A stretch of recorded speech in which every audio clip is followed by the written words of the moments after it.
Hey y'all, welcome back to Fortune Travels. Follow me on my journey of healing through food, travel, and spirituality. This week, I'm so excited. I'm at a new location. Yes, I finally left Thailand and made it to Bali. And honestly, it's funny because like a lot of people have been telling me about Bali to go and visit here.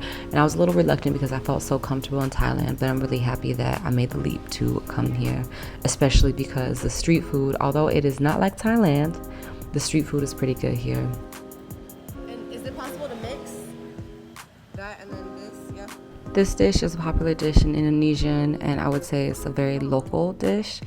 It is called diamond rice. They basically put a bunch of rice at the bottom of that cone, and then they cover it in really whatever you want.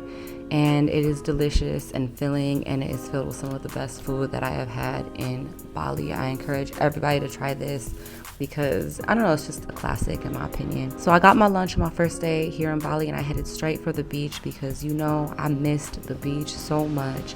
Those like 4 months in Thailand, look, I needed the beach at this point. So I was so happy to be home where the water is. Now these beaches, as you can see, there's not many people swimming, but there are some people surfing, and it was really cool to just watch the surfers and get to know some of the locals in the area. One thing that you'll initially figure out when you arrive in Bali is that the air just smells like incense.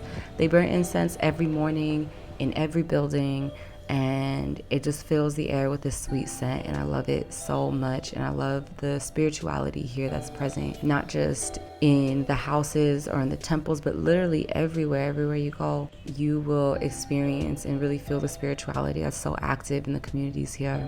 On my little trek around Seminyak, I also went to a local market where they were making the offerings in the morning. And these little plates you can kind of see everywhere, and every day they take out offerings to give to Shiva, I believe.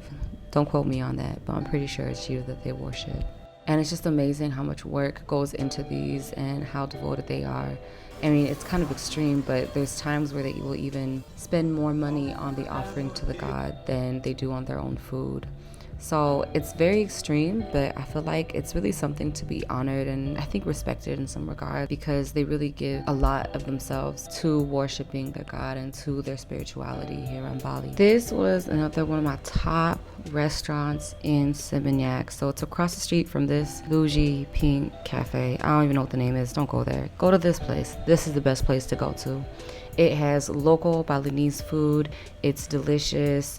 And honestly, I had one of the best quiches I have ever had in my life, okay? And I'm French, so that's saying a lot. But it was so delicious and so good. And I'll give you a link of the location in the description below. But definitely check it out. Please, please, please eat local. I think a lot of people who travel here, I don't know why, but they be going to these cafes and stuff like that. And I'm like, look, just support local business, support local culture so that, you know, globalism doesn't kill it. So I did all of this right before I headed to Ubud. I was only going to be in Seminyak for just one day because I heard some horror stories about robberies, people stealing stuff, and I just really didn't want to stay there, to be honest. So this was all on my way to Ubud, which is this beautiful, more spiritually inclined area in Bali, and I was so excited to go. I had to hire a private taxi to take me there because they said that with the bus and everything, it's basically the same price. On our way to Ubud, I had asked my taxi driver what are some of the local cuisines, local drinks. I was kind of looking for like a Thai iced tea equivalent, but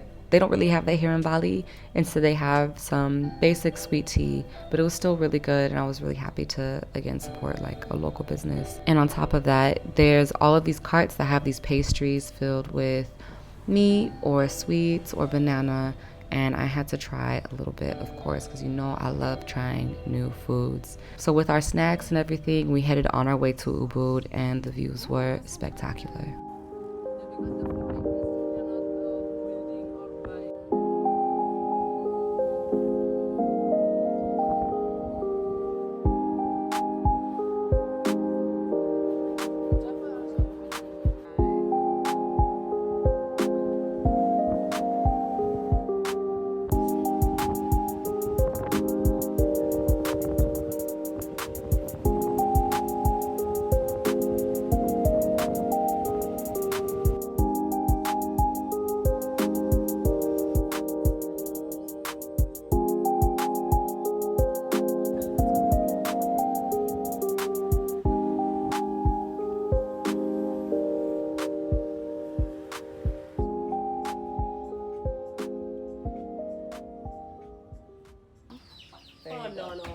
know. They already know. They were waiting there for the rice. That's what I do whenever.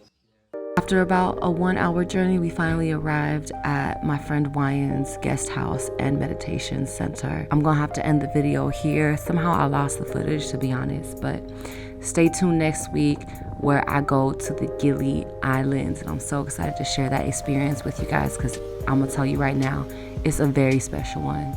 So I will see y'all next week, and I hope y'all have a beautiful, beautiful week. Peace.